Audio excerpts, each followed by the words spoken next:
अब अगले सवाल को देखते हैं, जो है लेडीज़ में वाइट डिस्चार्ज क्यों आते हैं। अब वाइट डिस्चार्ज या सफ़ेद पानी जो फीमेल्स की वेजाइना या यूनी से आता है, इसकी 6-7 वजूहात हैं। आज हम सिर्फ एक वजह पर बात करेंगे जो काफ़ी ज़्यादा फीमेल्स में वजह बनती है, सफ़ेद पानी की या वाइट डिस्चार्ज की।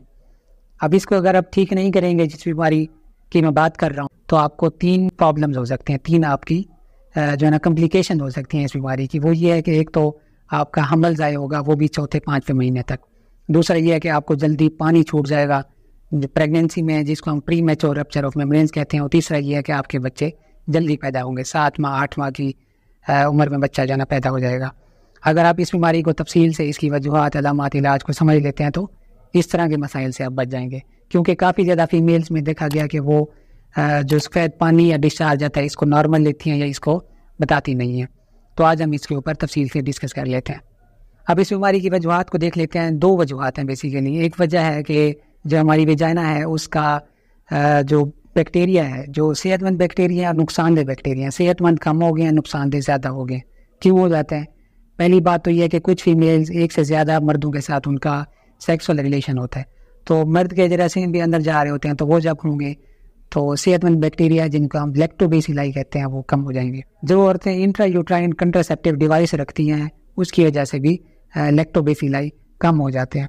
और तीसरी वजह है, कुछ औरतें अपनी वेजाइना को अंदर से साफ़ करती हैं, जिसको हम कहते हैं वेजाइनल डोशिंग। ये अगर आप 2 या 3 बार करेंगे दिन के अंदर, तो जो सेहतमंद बैक्टीरिया वो हमारी वेजाइना से निकल जाएंगे। जब वो निकल जाएंगे तो नुकसानदेह बैक्टीरिया ज़्यादा हो जाएंगे और वो ये प्रॉब्लम क्रिएट कर देंगे, ये मसला खड़ा हो जाएगा। दूसरी वजह जिससे ये बीमारी होती है वो है वेजाइना की पीएच का बढ़ जाना, यानी कि उसका जो एसिडिक इन्वायरमेंट है, तेज़ाब है हमारी वेजाइना के अंदर, नॉर्मली वो कम हो जाए। ये एसिडिक इन्वायरमेंट इसलिए होता है ताकि बाहर से जो जरासीम है वो वहाँ पे नशोनुमा ना कर सके। अब जब एसिड कम हो जाएगा, एसिडिक इन्वायरमेंट कम हो जाएगा, तो ये बीमारी शुरू हो जाएगी। अब वो क्यों होगा? कुछ औरतें हस्बैंड के साथ सेक्सुअल रिलेशनशिप के बाद जब सीमन यानी कि मर्द का जो इजैकुलेट है वो वहाँ पे रह जाए या ज़्यादा हो, तो इन्वायरमेंट चेंज हो जाता है और एसिड कम हो जाता है। दूसरी बड़ी वजह है कि मेंस्ट्रुएशन यानी कि ब्लीडिंग, आपके जो मेंसेस हैं वो ख़त्म होने के बाद ईस्ट्राडायोल यानी कि हार्मोन है बॉडी के अंदर, वो थोड़ा सा ज़्यादा हो जाता है।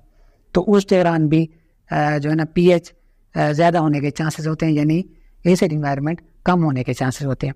तो ऐसा होगा तो बैक्टीरिया तो मौजूद है वहाँ पे, उनको तो हमने रोक रखा है कि वो नशोनुमा ना करें, लेकिन जब पीएच ज़्यादा होगी तो वो नशोनुमा करना शुरू कर देंगे। अब आते हैं अलामात की तरफ। अलामात सबसे ज़्यादा इंपॉर्टेंट है, अगर आप इसको तसल्ली से समझ लेते हैं तो आपके लिए आसानी होगी। अलामात जो डिस्चार्ज है, जो पानी आ रहा है बाहर से, वो सफ़ेद भी हो सकता है, येलो कलर भी हो सकता है, लेकिन वो थिन होगा, यानी कि पतला होगा और एक ही उसकी कंसिस्टेंसी होगी, उसमें कोई और चीज़ें नहीं होंगी।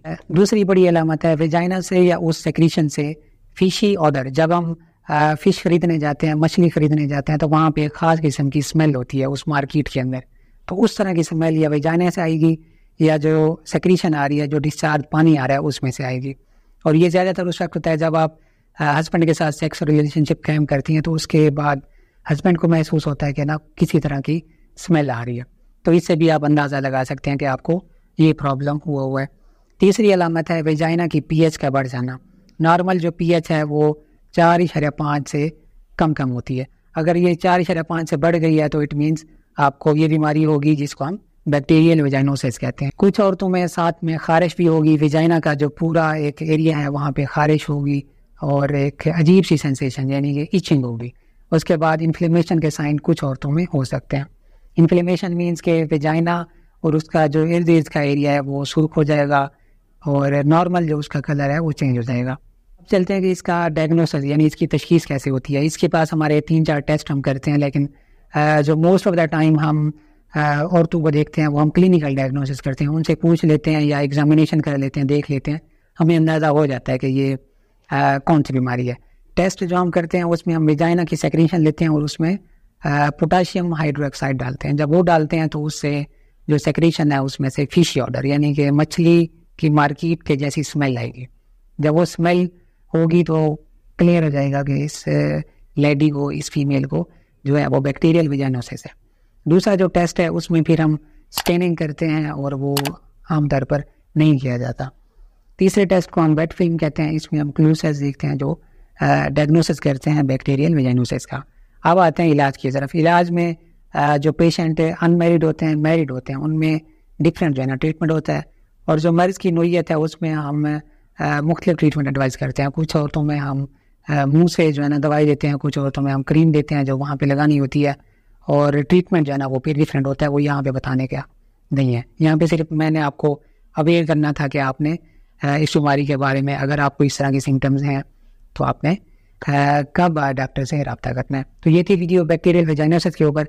नेक्स्ट वीडियो में हम जो दूसरी बड़ी वजह है वेजाइना से डिस्चार्ज की उसको डिस्कस करेंगे। अल्लाह हाफिज़।